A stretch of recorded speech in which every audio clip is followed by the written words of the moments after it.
president knows that, look, if you want real security guarantees, if you want to actually ensure that Vladimir Putin does not invade Ukraine again, the very best security guarantee is to give Americans economic upside in the future of Ukraine. That is a way better security guarantee than 20,000 troops from some random country that hasn't fought a war in 30 or 40 years. The security guarantee and also the economic guarantee for Ukraine is to rebuild the country and ensure that America has a long-term interest. You're not going to do that if you come to the Oval Office, insult the president, and refuse to follow his plan for peace.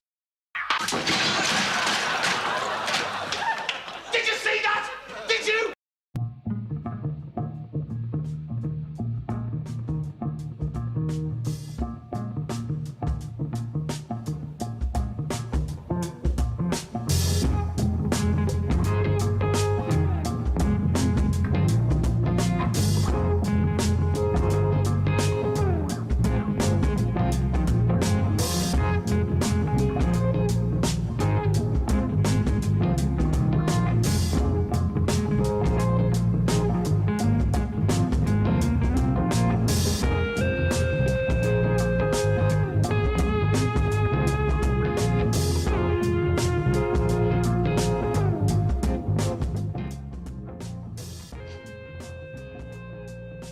Hello there, people. How are we doing tonight? How are we brewing? Welcome to the Brews at 10 on my left eye. I'm your host, Lefty. A very warm welcome to you all.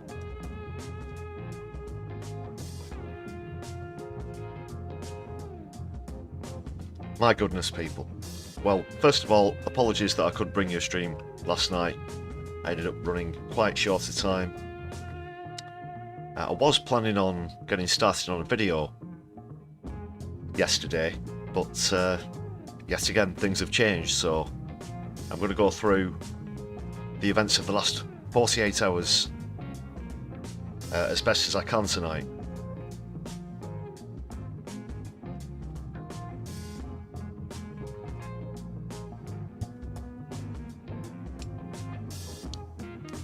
So, brothers and sisters, ladies and gentlemen, they, thems, and comrades alike, who have we got in the chat? We've got Chris, we've got Doc, Jacqueline. Hope we're all brewing nicely. Yeah, Jacqueline, it's okay to stay up a bit past your bedtime for the Brews at 10. Why not?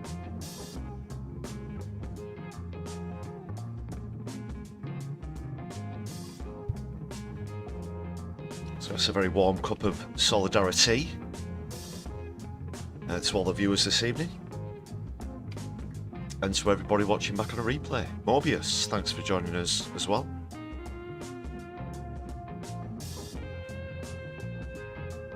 Got a big chunk of international diplomacy to get through tonight. It's coming in thick and fast.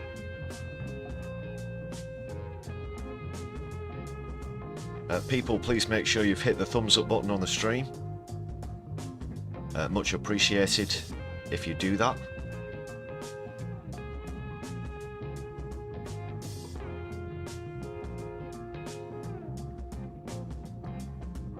Helps spread the good word around.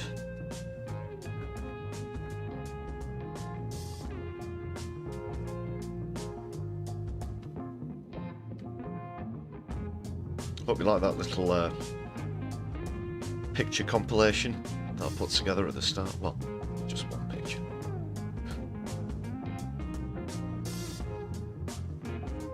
Keith Chamberlain there. Just working on that early. I'm thinking that's going to be one of the new static emojis on the channel. One of the perks of becoming a member. And I always like to start off the streams by giving a huge thanks to all the existing members on the channel. This is hot off the press. This is the latest list of all of the members. Thanks a lot to everybody on the roster. You can add your name to that list for just 99 pence. Lots of perks for you to enjoy. Please do check it out, people.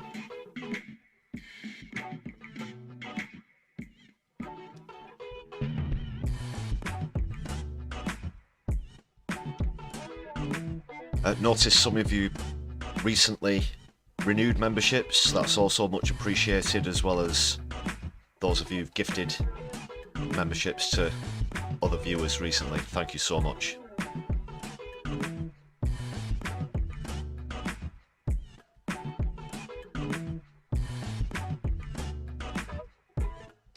And speaking of memberships, I'm very pleased to say on the last live stream we reached the 91 mark, trying to get to 100 through that epic barrier,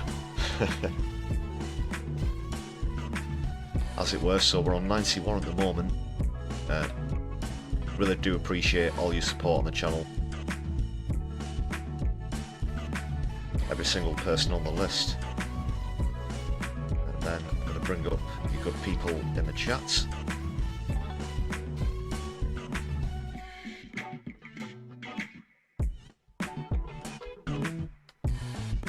There we go. The Brew Crew. Thanks to everyone on the list there.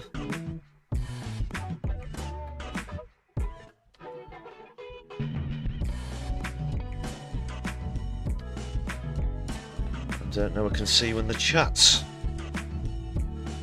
Hey there.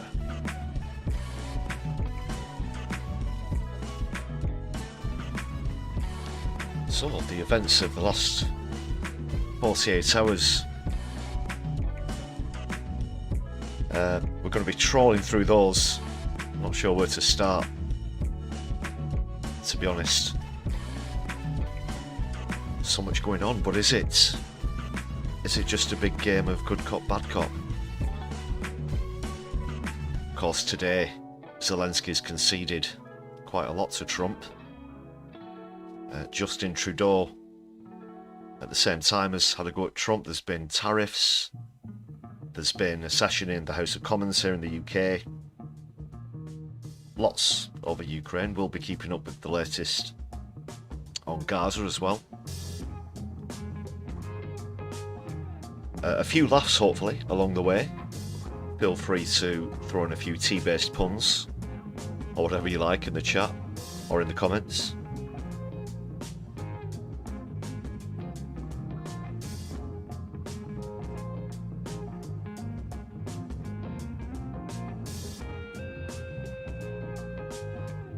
Good point, Jacqueline. I should have said international attempts at diplomacy.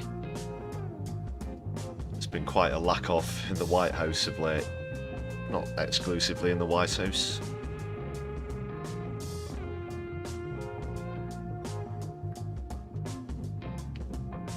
Ah yes, Apto. It is a very good brew crew indeed, full of integrity and solidarity.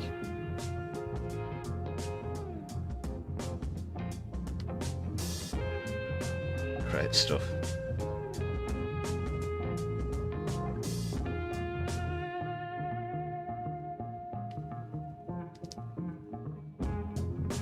But still, the overriding question, all these events that have happened, are they going to edge us towards a more peaceful situation?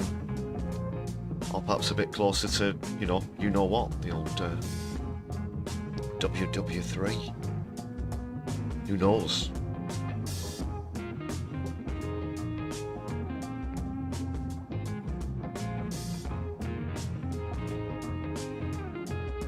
JD Vance also found himself in a bit of a pickle. Gonna go at European countries.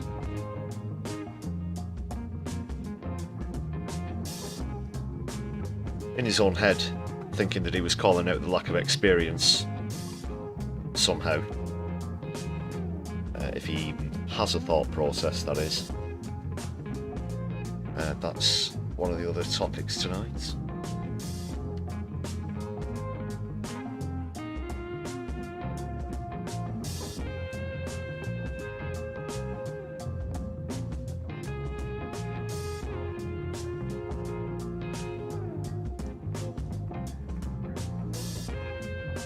So where was I? Yes, I've got something prepared. I should have.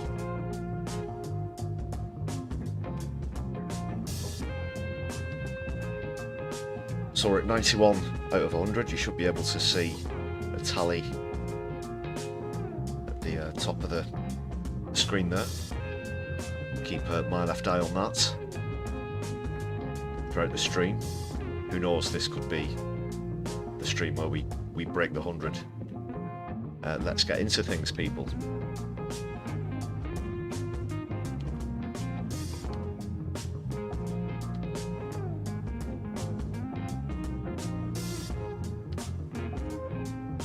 Articles and clips. Okay, let's begin. I guess we'll go roughly in chronological order. Tangents pending.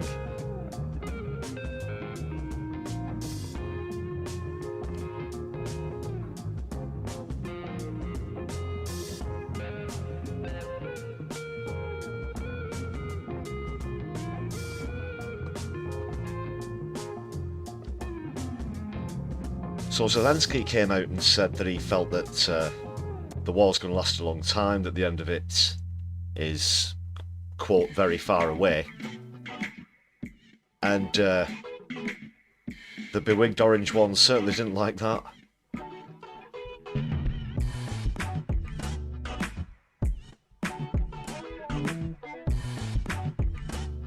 So we'll start with the, and then work our way through this quagmire.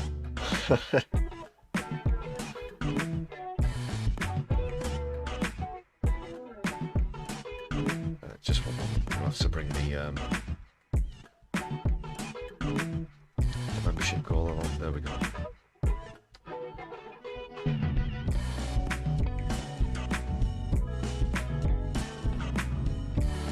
Good stuff. So we'll skim through this, and then we'll get up to the events of today.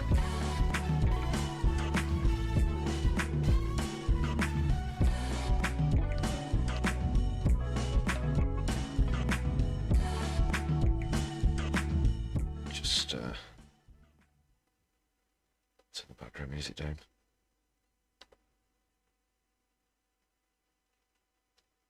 Take a look at that short clip in a moment. But yeah, like I said, Trump was furious. Threw his toys out the pram. They probably had to change his nappy after he heard that one. He said America won't put up with it for much longer. And accused Zelenskyy of not wanting peace.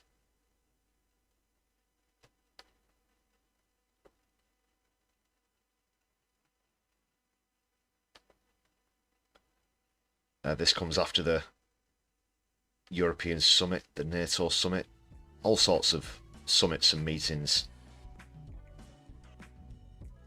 that have been going on in the last few days or so. But Zelenskyy still thinks this is going to drag on and on and on. I suppose that Starmer probably thinks it'll drag on and on as well, having committed 100 years of funding to Ukraine for the war. Very pessimistic, you'd have to say.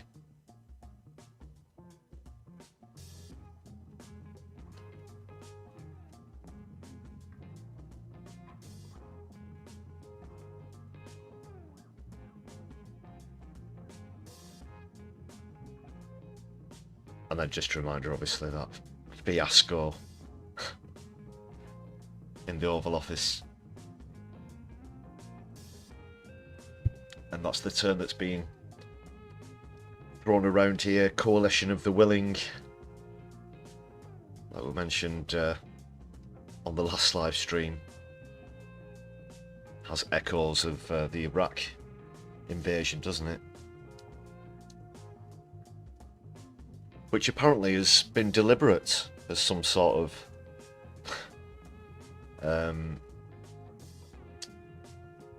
twisted, nostalgic sense of togetherness and success, but that really isn't. Those aren't the type of words that I'd use to describe the events of the Iraq invasion, to be honest. But yeah, they've mimicked that.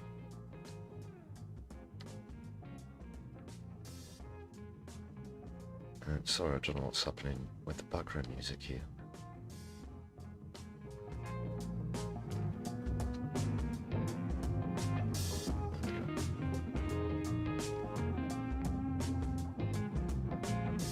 I hope that's still coming through okay if you let me know.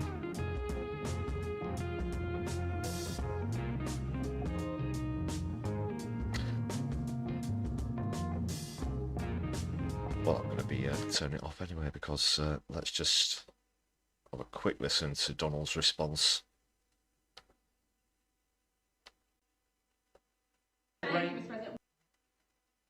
What do you need to see from President Zelenskyy to restart these negotiations? Well, I just think he should be more appreciative.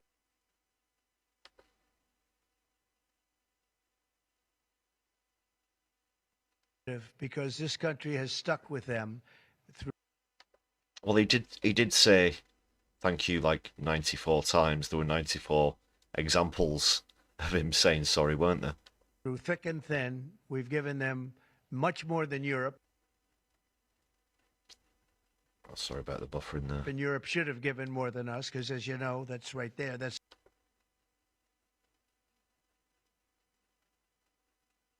meh. Right, sorry. Buffering too much. So that's more or less where it kicked off. Let's move on to the events that followed that.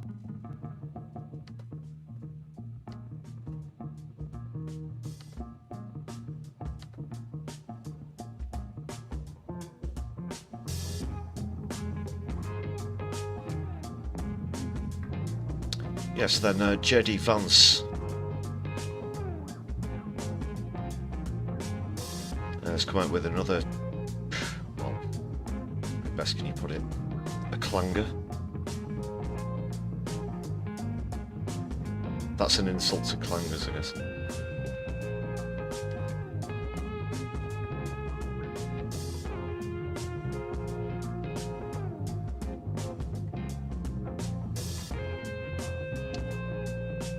And you saw in the clip that Rick was watching before he did away with another television. Goodness, he gets through quite a lot of TVs. Was Rick? Lost count now. But yeah, Vance referring to an unspecified random country.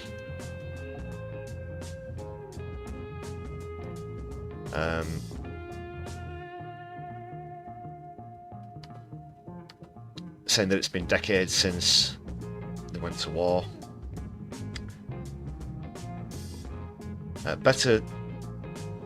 He said a US stake in Ukraine's economy was better security guarantee than 20,000 troops from a random country that hasn't fought a war in 30 or 40 years.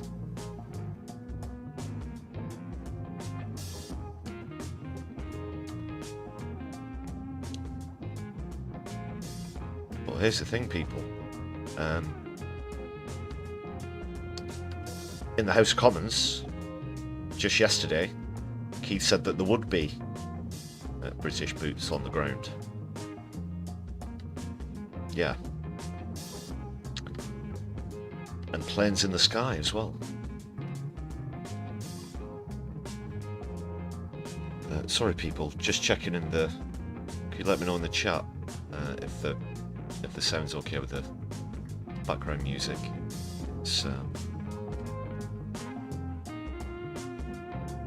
cutting off every now and then in my headphones. Yeah, please let me know if it's okay for you. Then it's something I can tolerate. But just moving on through this article, keep me posted on that.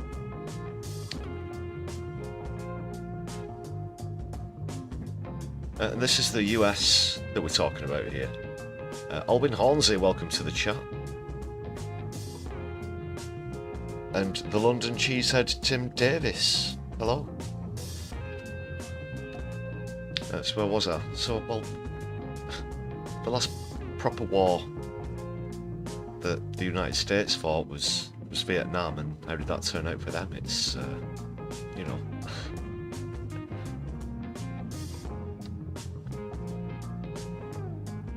it's pretty shocking for him to come out with that one. Okay, thanks for the feedback on the sound there. Glad that's coming through okay.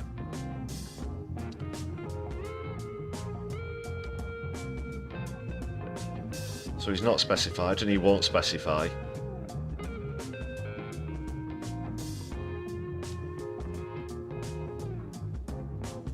And he's been very dismissive of somebody sending 20,000 troops.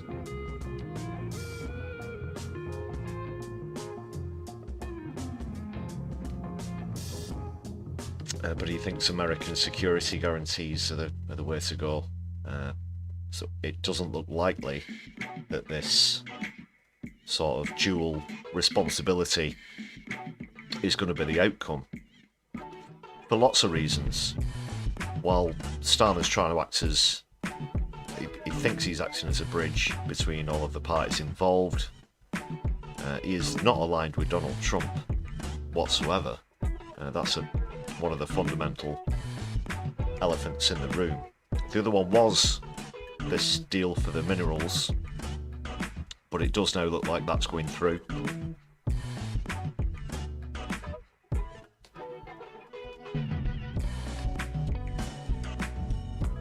But politically, Starmer and Trump are very far apart at the moment.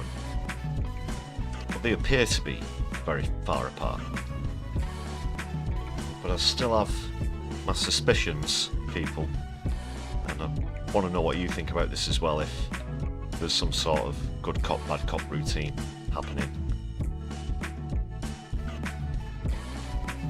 That has crossed my mind. I think I mentioned it on the last live stream as well.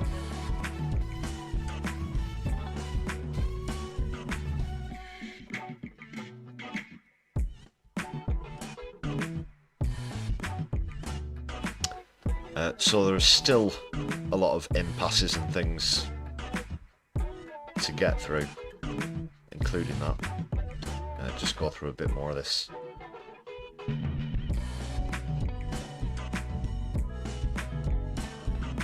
So yeah, he's ruled out that he wasn't referring to us or France, but he still won't say who it is. Been caught out. Even Farage says that he was wrong. He says wrong. This is the guy who was at CPAC. That was another shit show, wasn't it?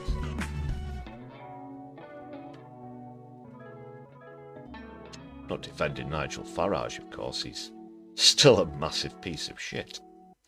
Okay.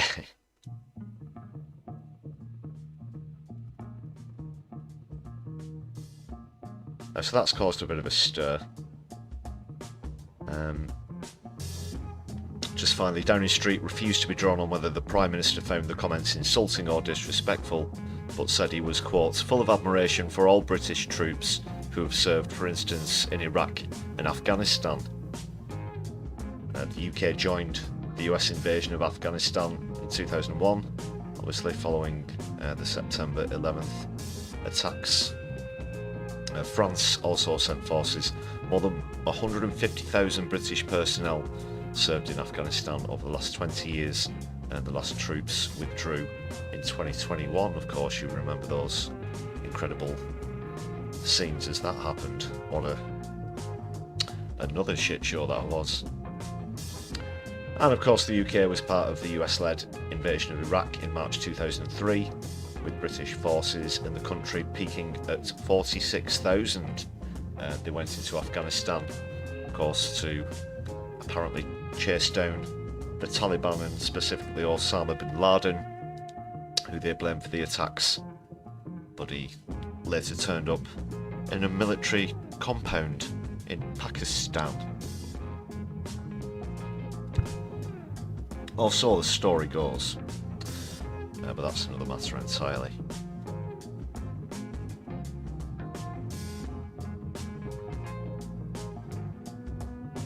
Kit, great to see you.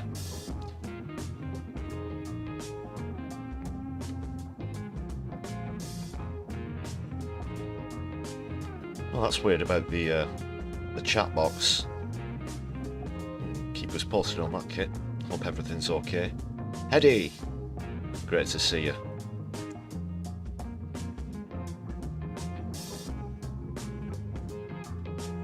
So where were we? Right, that's the latest on Vance's comments.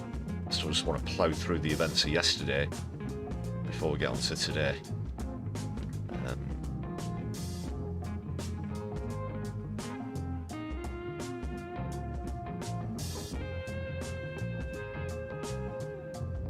So yeah, we'll get on to the tariffs is the last thing I just want to bring up from yesterday.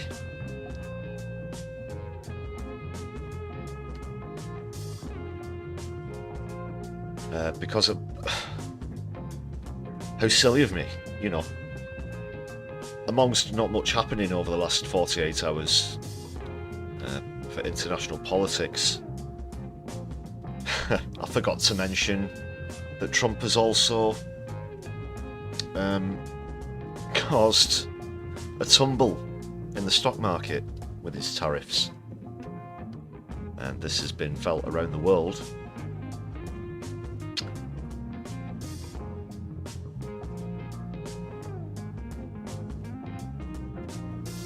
So 25% tariffs on goods imported from Canada and Mexico into the US, adding that time had run out to reach a deal. United States stock markets sank in response to the measures, which he's threatened since early this year and said would now go into effect on Tuesday. That's today.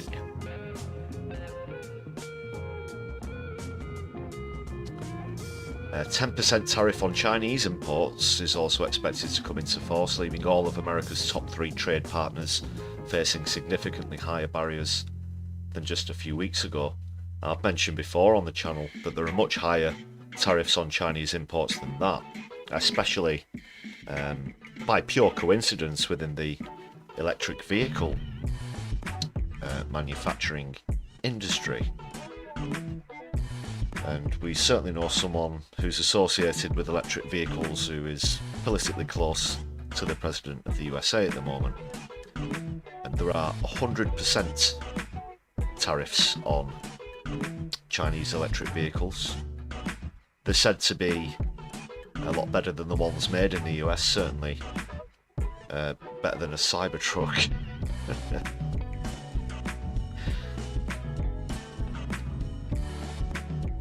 Of course, Tesla stock is tumbling as well.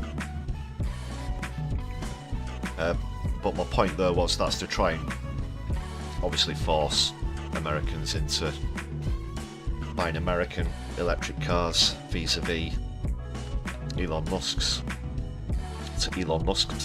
benefit. There's no conflict of interest there whatsoever. And that's certainly not amplified by the fact that Elon Musk isn't even elected to his position.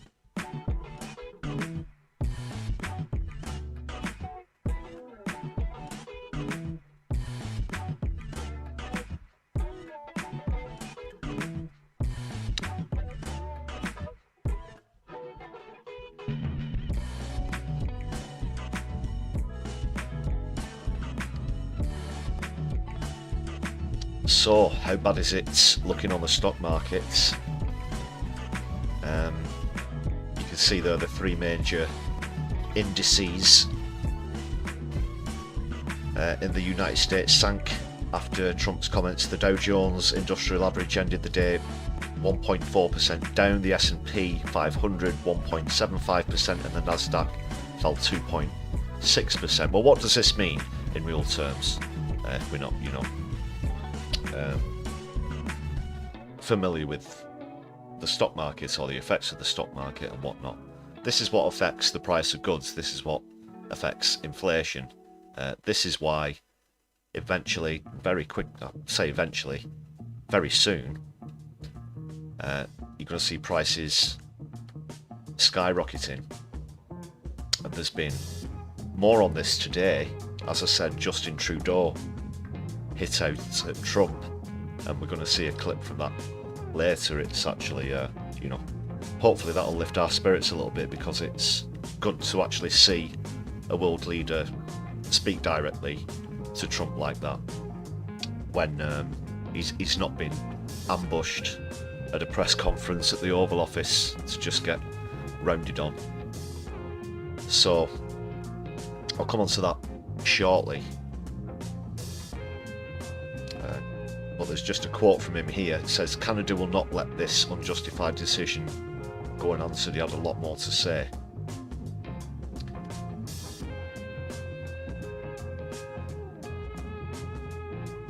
And it's going to get even more precarious as well by the fact that Trump said if any country responds to this, as most or all of them will do, and are in fact in the process of doing, with tariffs on the United States of America, then Trump says that he will then increase the tariffs even further by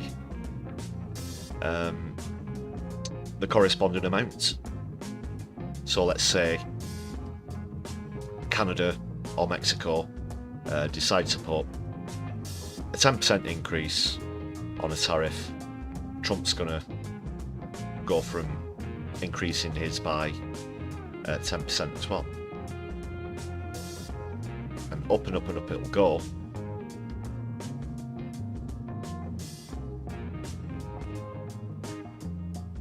But then the market's just going to absolutely dump.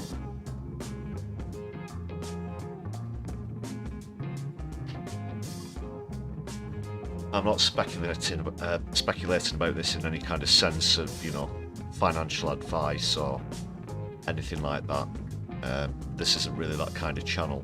But obviously, stock market values and prices do have an effect on the real world. They certainly have an effect on private hoarding of wealth, which, as a socialist channel, certainly like to keep my left eye on. Who's hoarding the most, who's underpaying the staff the most, who's mistreating the staff the most. So many elements of capitalism that are harmful to society, that need remedying immediately, and the remedy, people, is socialism.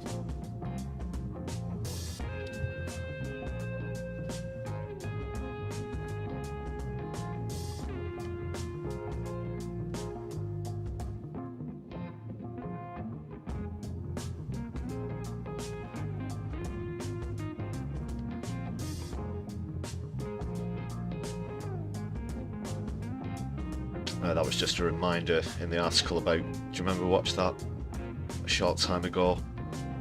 People responding to the Canada as the 51st state thing. Not obviously, this isn't going to sweeten Canada up into agreeing to that deal any more than it was going to do already. Not that there was any chance of that happening. Let's be honest, people.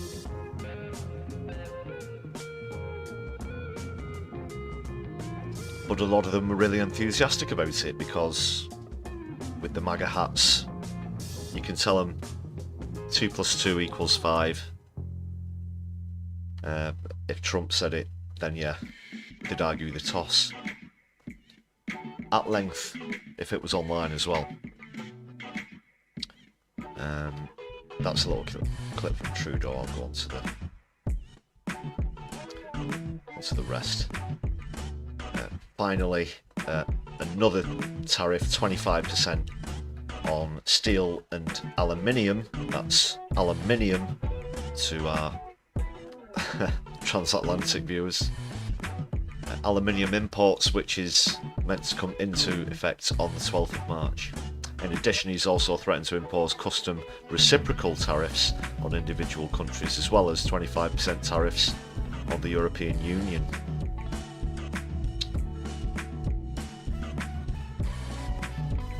Oh, I just had a Oh no. I had a slightly alarming thought there, people. It just reminded me of an interview I saw earlier. That last part reminded me of an interview with Farage where he was attempting to paint a picture that the events that are happening, not just on tariffs, but on other issues to do with Ukraine and US, Russia and all that. Apparently, not being in the European Union, he was trying to count that as a Brexit benefit. Although I did notice, at the moment there's no mention of tariffs on Britain. Perhaps Starmer has appeased Trump enough to that end with his with his letter for this. I still can't believe that's going to happen. The unprecedented second state visit.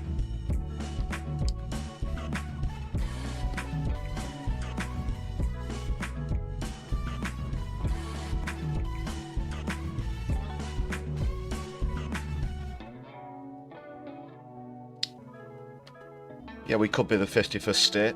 Other candidates obviously include Israel.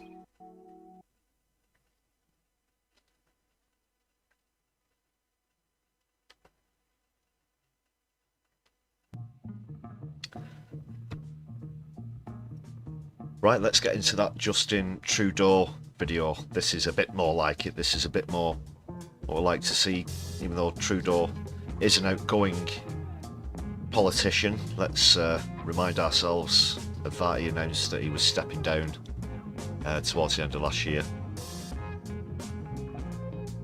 I think it was towards the end of last year or early this year.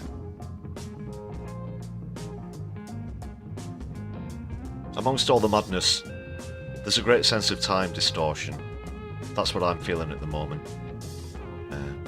Trump barely having been in for 2 months, just going into the second month. It feels like it's been years. So that's what my sense of time somewhat, where politics is concerned, I think.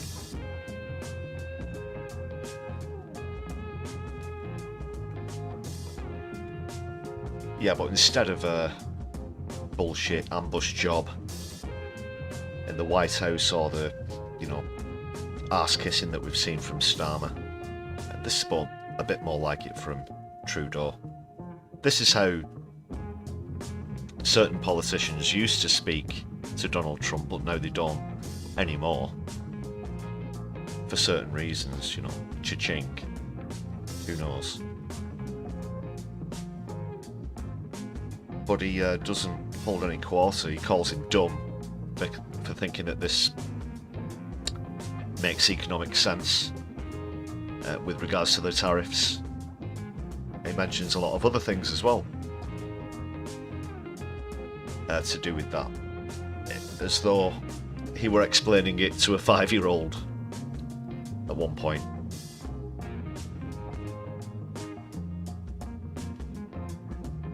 Because he can't just, as he thinks, throw tariffs around and not expect there to be any sort of repercussions on the markets, for example, and that in turn affecting millions and millions of Americans and any other country involved. So let's get on to that. This was from earlier today. Just kill your background music a moment. Oh, sorry, I've hit the members button again.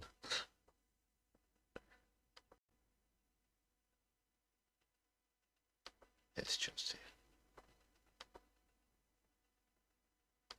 And make sure you've hit the thumbs up button, people, as well, just before we go into the clip. Give us a share on your social media if you like as well. Why not? So, Canadian Premier Justin Trudeau. To the American people. We don't want this. We want to work with you as a friend and ally. And we don't want to see you hurt either. But your government has chosen to do this to you. As of this morning, markets are down, and inflation is set to rise dramatically all across your country. Your government has chosen to put American jobs at risk at the thousands of workplaces that succeed because of materials from Canada or because of consumers in Canada, or both. I like to think, sorry for interjecting here, I like to think that he's thinking about specifically the so-called MAGA crowd, you know, the red hat, make America great again, Trump fanatics. I like to think, as I said, that he's explaining it to them like they're 5 years old. A meme I saw going around that I mentioned before was a guy out on a bench on his porch, you know, the sort of typical country, what do you want to call it? Trailer trash, United States hick, whatever. And they were saying,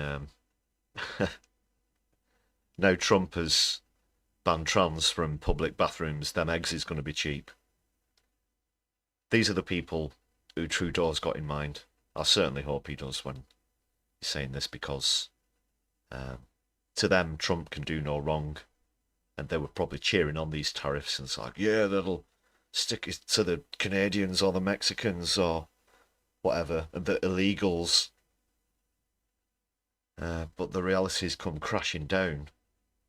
And it takes, this is how sort of, they're either blind to the truth or they're shielded from the truth, or perhaps combinations of both. But it takes a foreign leader to explain to them the truth about the repercussions, the economic repercussions of tariffs, for them to even have access to the information. Whether they want to let it soak into the peanut-sized brains or not remains to be seen. But this has gone out internationally, this statement, this story. Maybe a few of them might wake up. Who knows? Olwyn, yes, he has announced he's stepping down. Not sure the exact date of that, but he did announce that he was quitting, but not with immediate effect when he announced it. It won't be very long, though.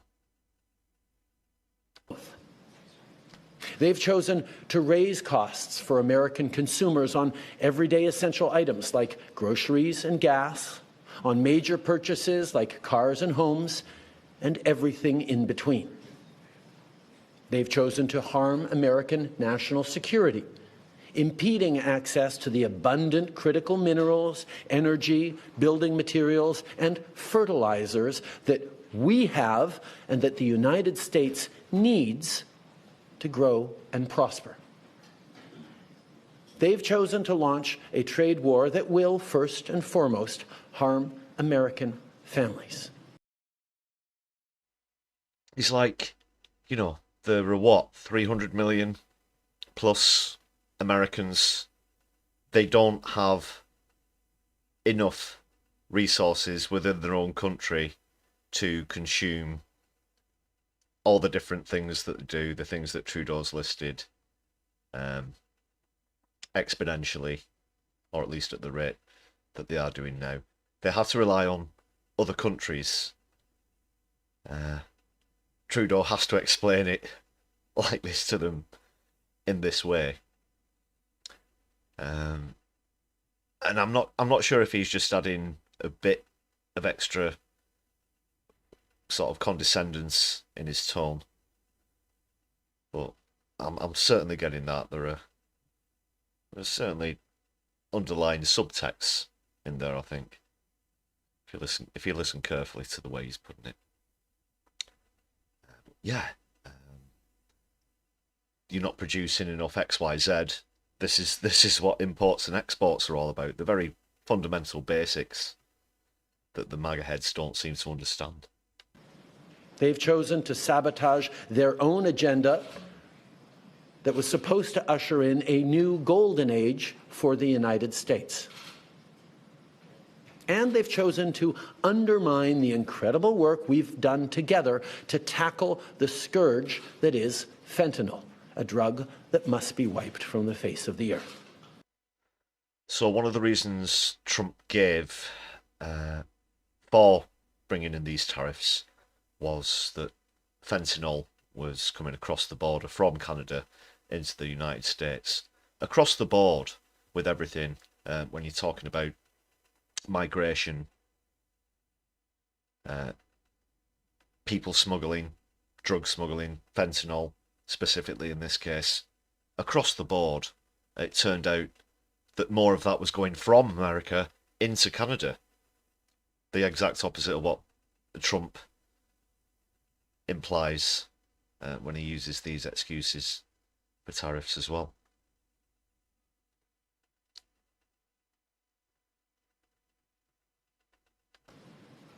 So on that point, let me be crystal clear. There is absolutely no justification or need whatsoever for these tariffs today.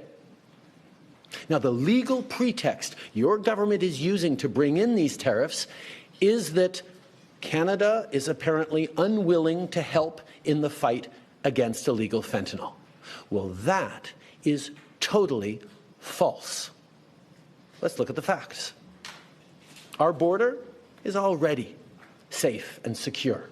Far less than 1% of fentanyl flows and less than 1% of illegal crossings into the United States comes from Canada. But we acted because we know we can always do better.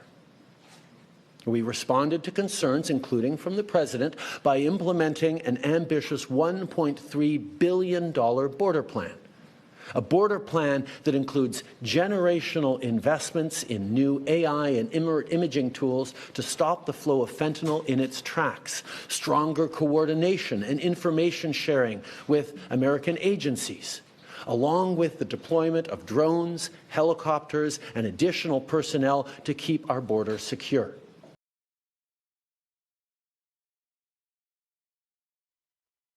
I'm just guessing this this fentanyl thing. It seems pretty exclusive to the United States, this apparent fentanyl crisis that they have, and there is a lot of I know for a fact that there's a huge problem with addiction, even to prescription drugs in the United States of America, because of how privatized healthcare in the US pushes treatment and drugs and medicines onto people who don't even need them, because remember, they're customers, they're not patients in the United States of America, and it's slowly turning that way, unfortunately, here in the UK as well. But at the risk of getting sidetracked, just back onto this now. I personally have never had someone come up to me on a night out and ask me if I know someone who can get them some fentanyl if it's being used, recreationally. And there are different types of there's recreational drugs, party drugs, but in this case, what's the deal with fentanyl? Because during the so-called war on drugs under Reagan, which was a complete farce, and the United States themselves were dealing drugs. The DEA themselves, but that's a whole other issue. But obviously back then, it was about your normal street drugs that everyone's heard of, mostly the marching powder, the Colombian loony dust, but fentanyl. Since this issue came up, that's a question I've asked myself a couple of times, and it's kind of stumped me, to be honest. Why specifically fentanyl? because you know now there are TV series being made, there are films, there are lots of films that have been made about the famous cartel, as you know. Narcos was one of the big ones on Netflix, as well as lots of other films surrounding Pablo Escobar and a lot of the other famous cartels. So I don't know. Are there going to be? Is that the future for Hollywood? Is that what's happening? You're seeing these massive busts, and at the harbour or wherever on the border, action style, but for fentanyl. Why fentanyl? I think I said fentanyl enough times there. Let's crack on. Now, a month ago, as part of an agreement with the I just also want to say, don't do any of those things that, just don't go there. United States that paused the tariffs, we made further commitments. We appointed Kevin Brasseau as our fentanyl czar, a man who dedicated his multi-decade career in law enforcement to combating organized crime networks. It's got and the F team out there. We designated is it 7 with an drug F? cartels, sick, evil groups who cynically profit off the pain and suffering of people on both sides of the border, as the terrorist organizations that they are. And just yesterday, we launched a new joint operations partnership supported by a $200 million investment between Canada's security and law enforcement agencies, a partnership that will enhance the coordination of information and intelligence in order to thwart criminal gangs.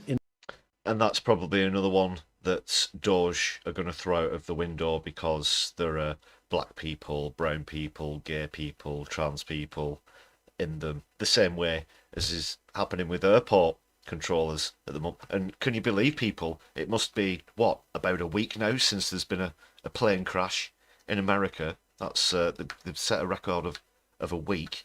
There was a lot of correlation there.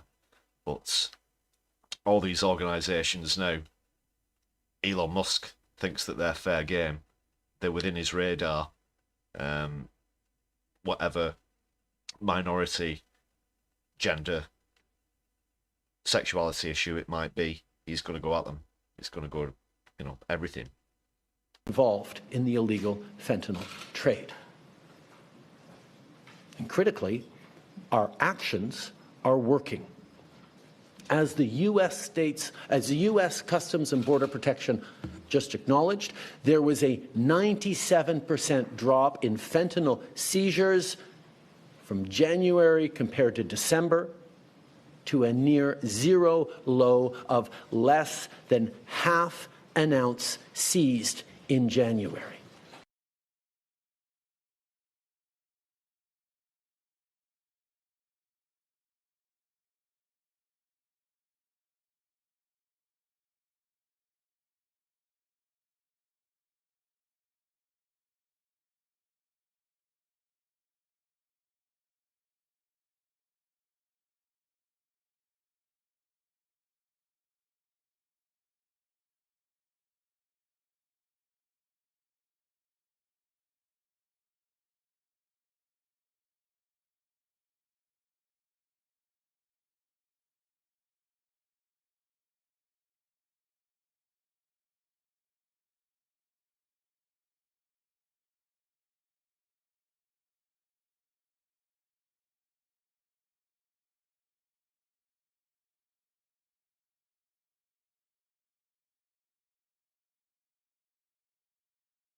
Unprecedented speeds of fucking everything up. Sorry, the mic was off for a sec there. People. Yeah, but you could see the Dow Jones there going down, and I just was pointing out that the economy in the United States was set to go up by 3%, but now it's set to go down by 2.5%. That's how bad Trump's messing everything up. He's fucking this up rapid quick. Even with all the further enforcements and actions we've taken at the borders. In sum, we stepped up. We engaged closely and constructively with the President and his administration. We did everything we promised. We stuck to our word. And we did it because we believe in working together to protect our citizens.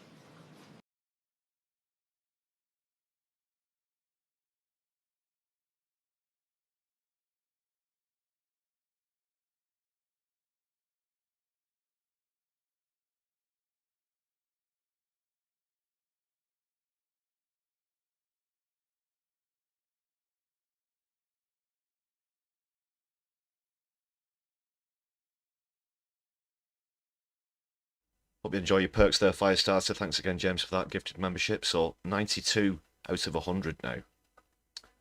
Thank you very much. Thank you very much indeed.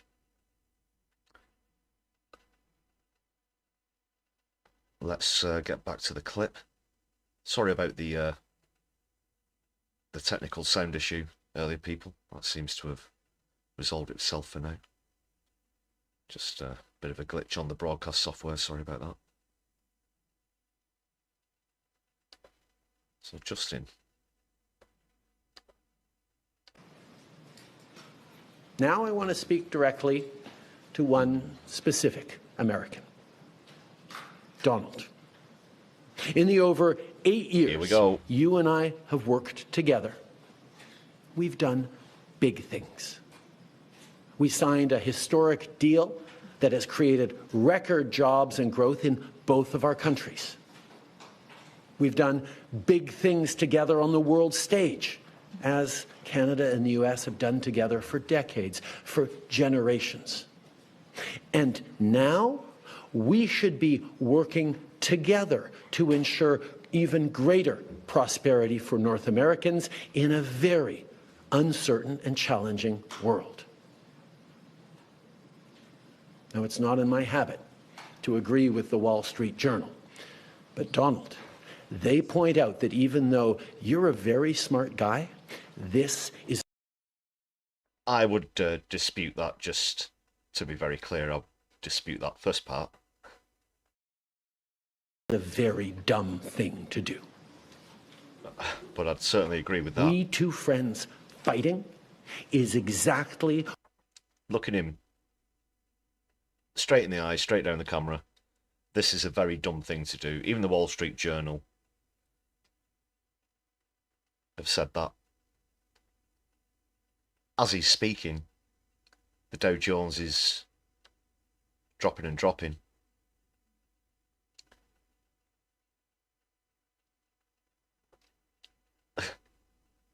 So well said, yeah, well said there, Justin Trudeau. Stepping up and actually calling Donald Trump's dumb moves out for what they are. Well said.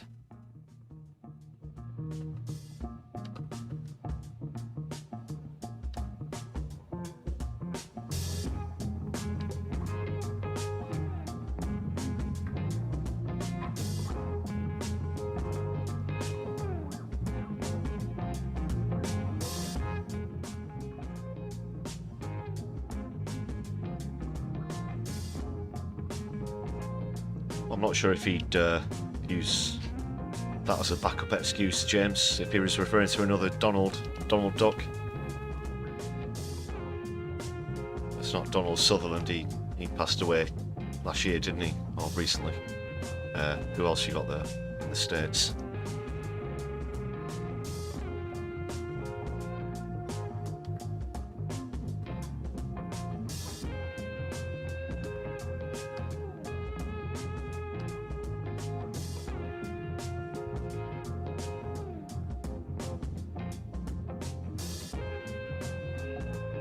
So what else have we got here? Just sticking onto this before I mention a couple of things about Gaza. There was, of course, the session in the House Commons yesterday. I'll just quickly go on to that.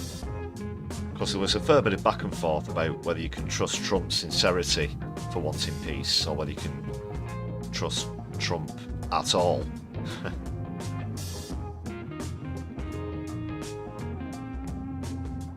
So I'll have a quick gander what happened there.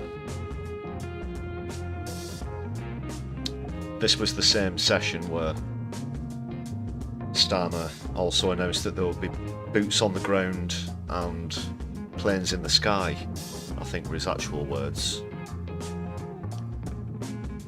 But he also expects other countries, other European countries, to do similar things. So essentially he wants to ramp up defence spending, obviously, as well as mobilisation, and there's been this 5,000 missiles announcement also. Oh, bloody hell. That's another thing that happened that I've still not mentioned yet. so much happening today. I can't remember what the other one was earlier. But of course, with Zelensky's sort of capitulation today, he's caved in now and started to grovel in towards Trump a little bit. So maybe the bad cop, good cop routine worked. Trump, though, simultaneously announced he's suspending, essentially withdrawing for now, over $1 billion of aid that was going to be scheduled to be sent to Ukraine. However, that's sort of cancelled out by Starmer's announcements. Like I said, the 5,000 missiles, but also this almost $3 billion support package as well.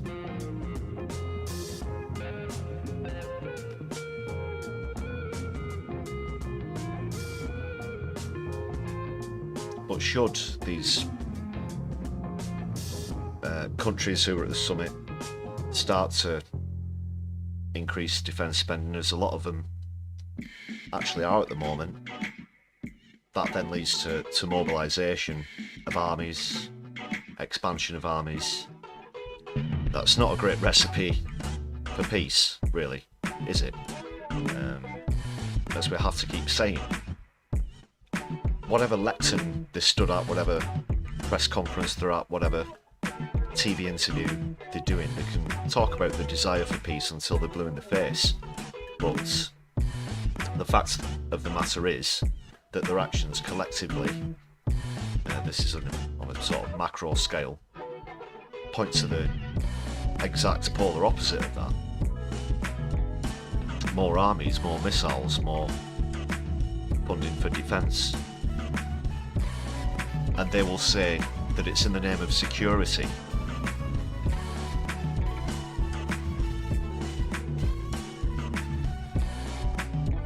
But to me, it's just really starting to look like history repeating again.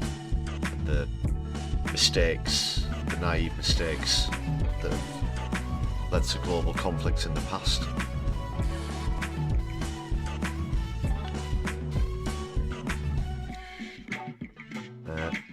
Kit, yeah, just your points there in the chat on the video that I did about these cuts to foreign aid to fund the defence spending that I mentioned. Amongst the comments, thank you very much for all of your comments on the videos recently. But there were, you'll always get one or two, who actually thought that was a good thing, whether it's just increasing defence or cutting foreign aid or both. But why not tax the rich? You know, even if you quote have to increase defence spending.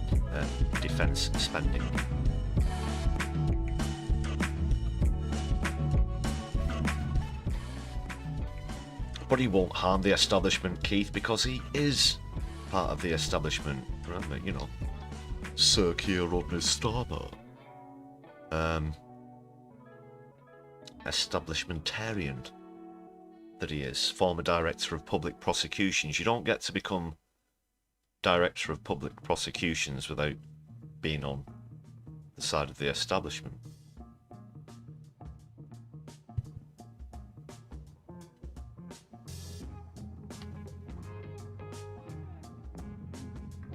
Guillotine. Nice one, Alwyn. Oh, that's a good one. But again, one that I'm surprised hasn't come up before.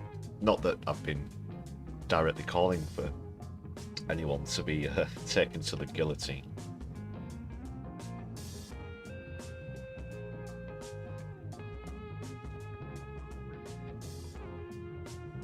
Complicity, that's another one. Nice one. Nice one, Octo.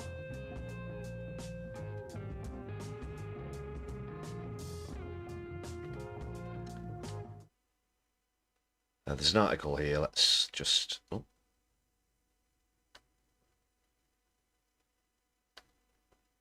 There we go. Sorry about that.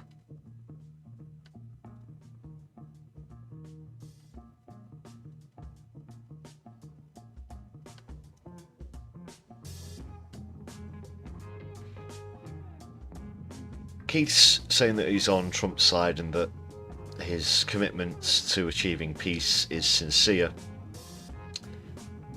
He said Europe would have to do the, quote, heavy lifting as part of a peace deal, but reiterated that a peacekeeping force would need a strong US backing.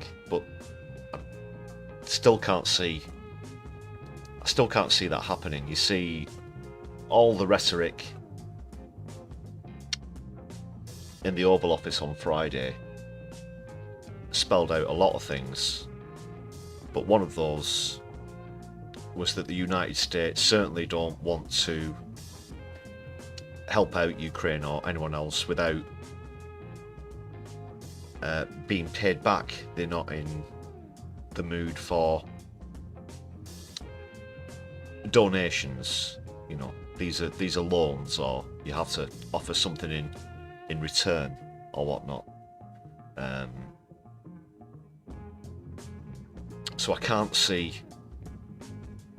Donald Trump, who for a very long time has been saying that the US have given, well, in terms of individual contributors, that is true, although the European Union have actually given more money overall to Ukraine in terms of like individual contributors.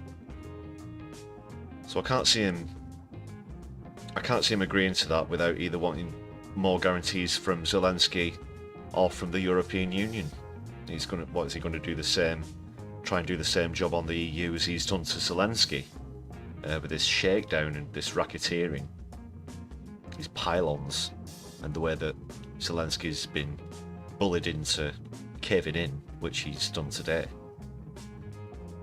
Nah, I don't think that's going to happen. Although, of course, while they're the single contributor, you should really view America as 50 countries, which they are states, I guess. That's another matter.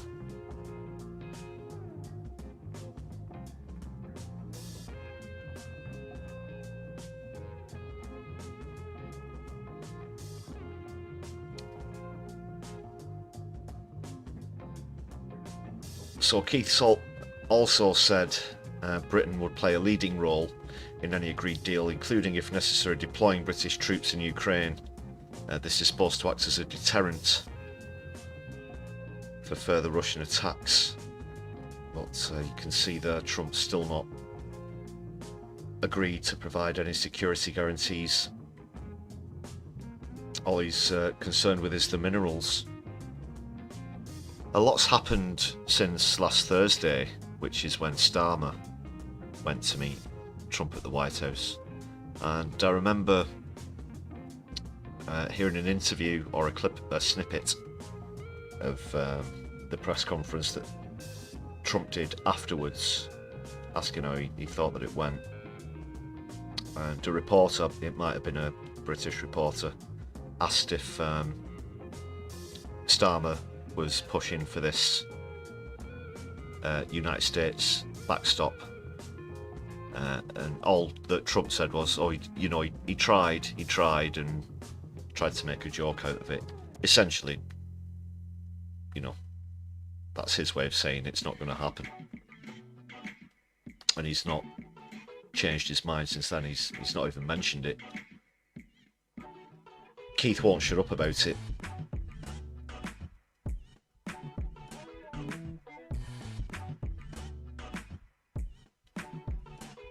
I just can't see that happening right now. Ed Davey, Lib Dem leader, was one of the people who said you absolutely can't trust Trump. He's not a reliable ally because he switched sides.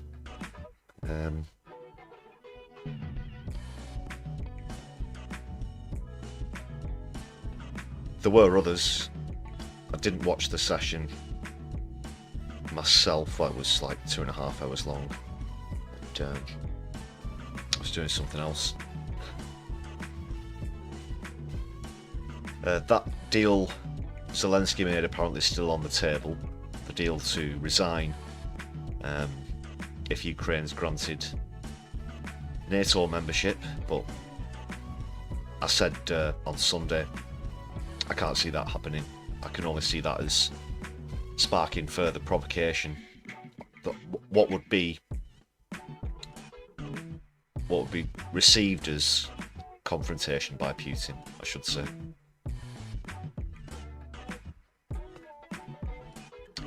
Ursula von der Leyen, European Commission President, said she'll present a plan to rearm Europe in the coming days. Again, doesn't reek of peace, does it? Just a final confirmation of our contributions. So the 1.6 billion missile deal, that's the 5,000 that I mentioned. And Rachel Reeves signed off over a 2 billion loan scheme to help Ukraine buy weapons and fund its reconstruction after the war. I guess probably insisted that they'd have to buy them from BAE or something like that. Yeah, welcome to the industrial military complex.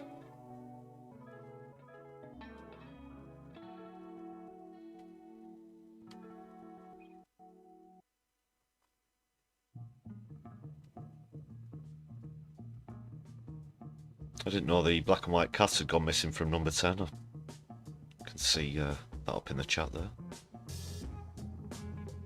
Postman Twat's still around though, as you can see.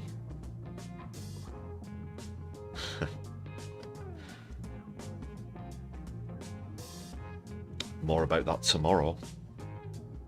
On PMQs, please do join me there for another Brews at 10, of course.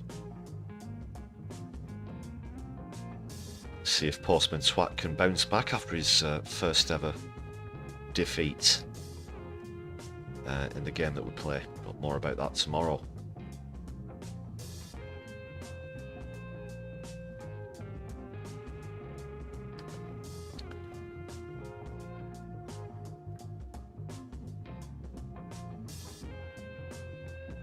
Blofeld called and asked for his cap.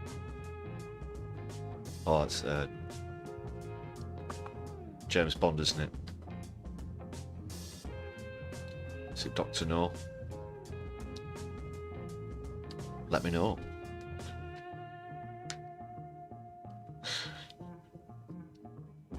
Okay, it's all gone a bit catty in the chat. It's the catty chat here on the Brews at 10 on my left eye. Please make sure that you've hit the thumbs up button. If you want to join the catty chat, just hit subscribe. You can do that just 60 seconds later. Give us a share around your social media as well. And people, we're currently on 92 out of 100. We're 92% of the way to the target. So please do keep sharing. Hit the buttons. And let's see if we can extend the numbers on the Brew Crew. Thanks a lot for all your support as always. It's all gone a bit catty. Yeah. It certainly has.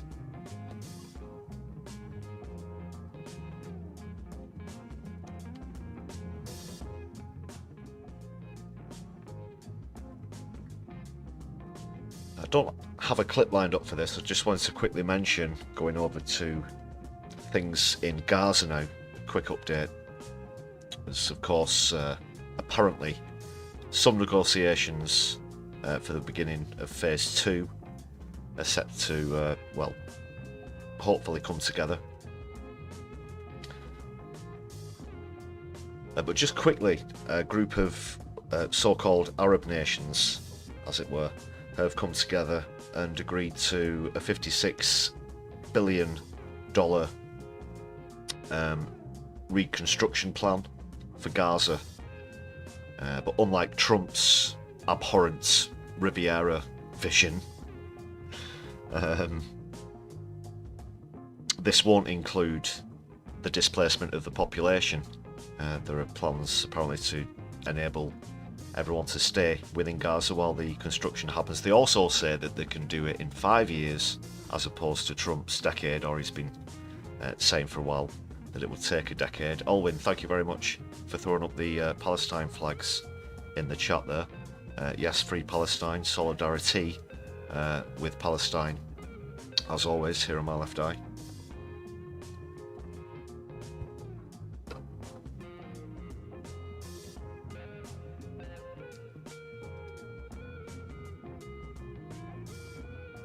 So there's been that development. That is actually a bit of good news. It's good to see that they are getting some support. I don't think they'd want to take Donald Trump up on his offer anyway. I'm still not sure if my nervous system's recovered from having watched that video.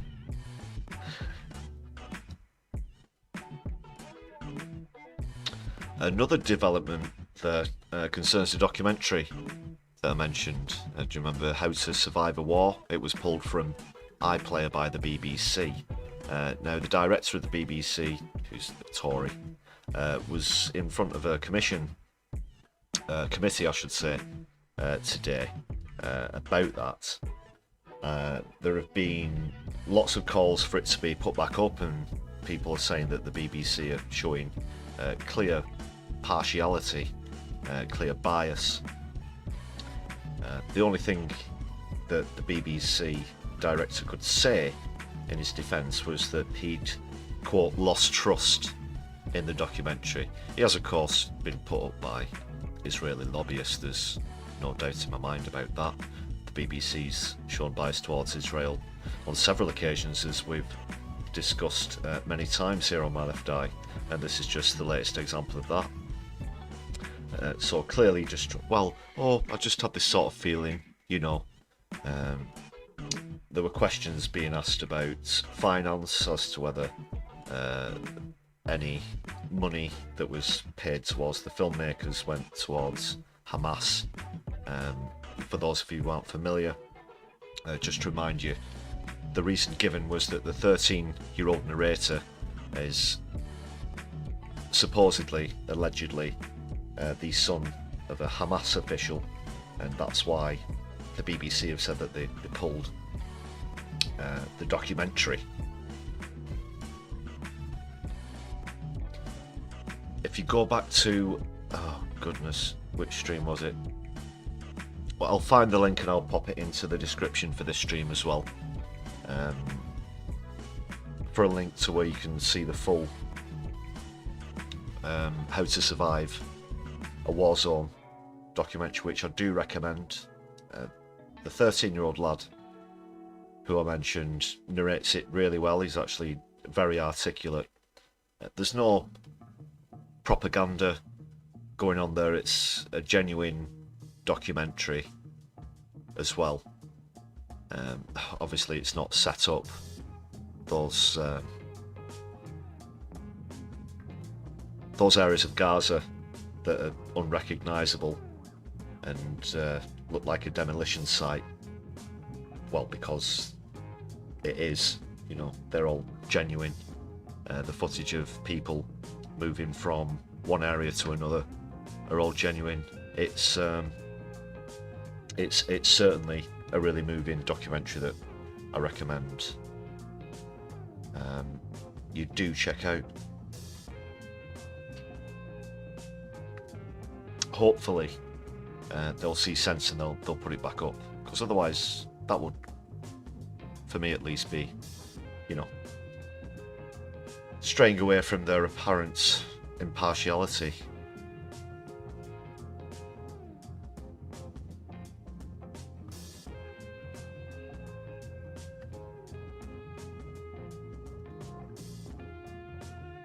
Yes, of course, you're correct there, Jacqueline. This didn't start on October the 7th.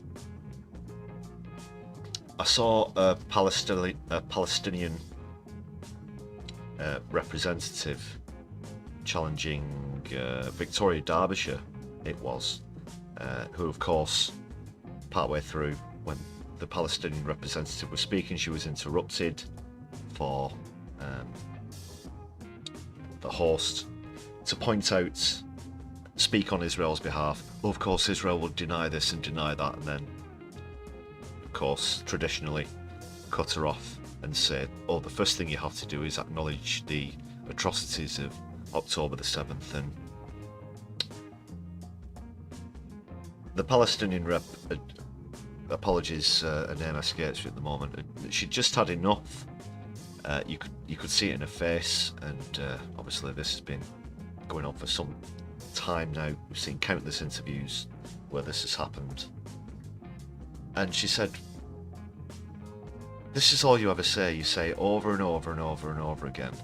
And she just pointed out, it's like something happens to Israel that hasn't happened to them before, and everybody's up in arms about it, but this is something that's been happening to Palestinians since 1947.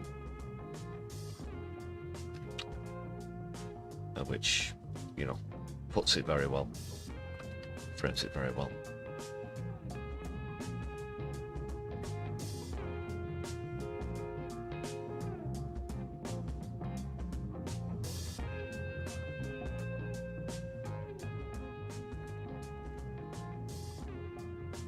Yeah, and another good point there as well, just about the, you know, the funding, the argument about the funding.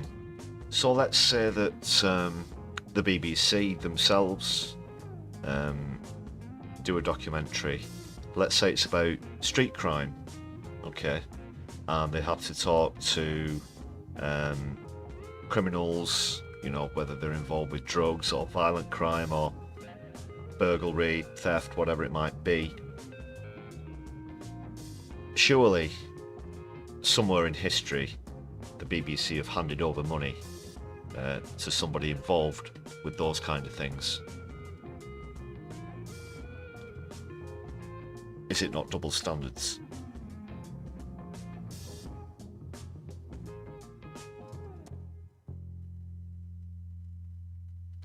Yeah.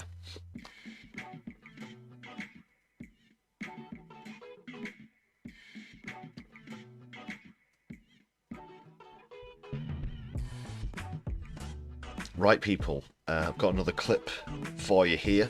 Hopefully something that will raise your spirits a bit more.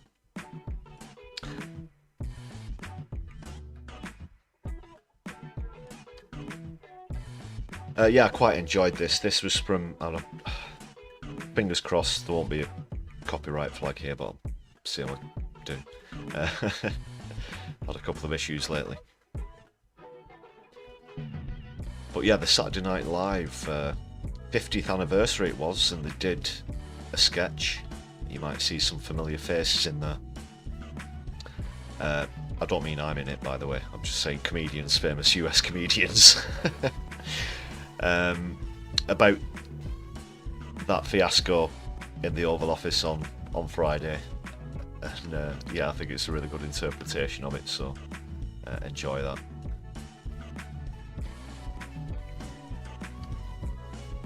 I'll just get this queued up.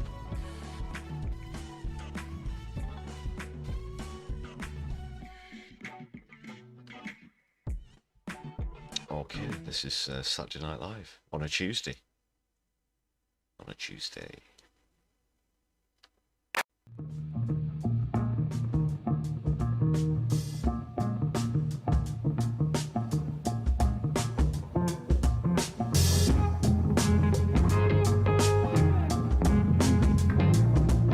it's actually Tuesday, but really good sketch there from Saturday Night Live on the 50th anniversary episode.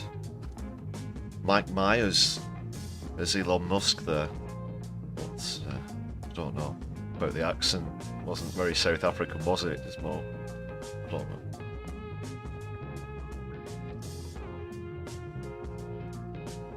He's normally very good at accents. But no, some really good gags in there.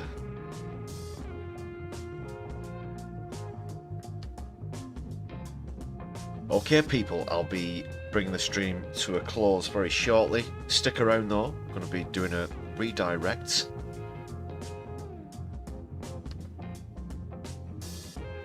Also want to give the members another massive shout out. Sorry, just to remove the chat while we say thank you very much to all of the members on the channel. Thanks to those of you who bought gift memberships this evening. Also renewed your memberships recently.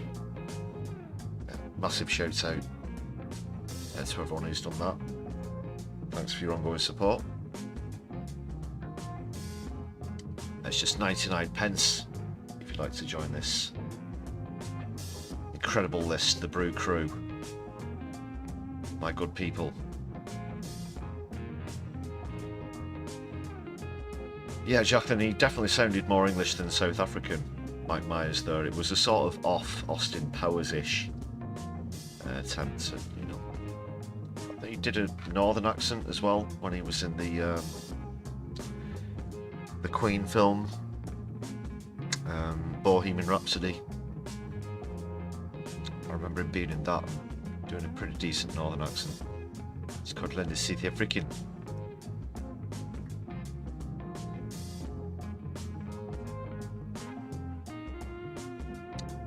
One final reminder as well, people, please hit the buttons, thumbs up if you've not done so already, the like button if you prefer, notification bell if you want to keep up to speed with everything on the channel.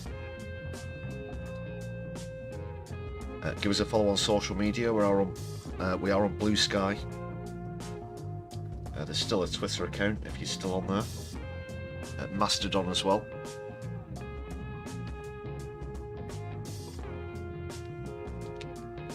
And please do add a comment if you're watching back on a replay. That's another great way of helping to spread the good word around.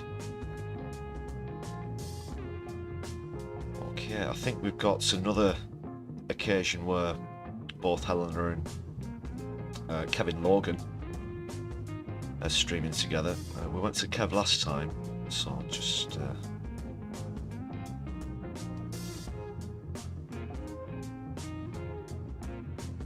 in the name of fairness, we'll redirect into Helena at No Justice this time.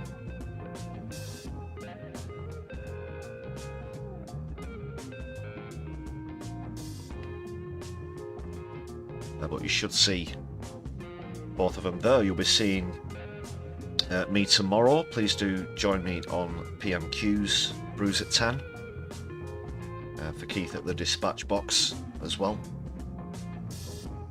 That'll be my first time commentary and reaction to the session in the House of Commons.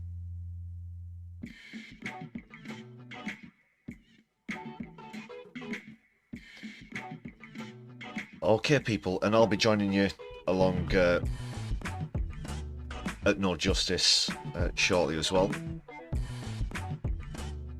So please do, as I said, join me there.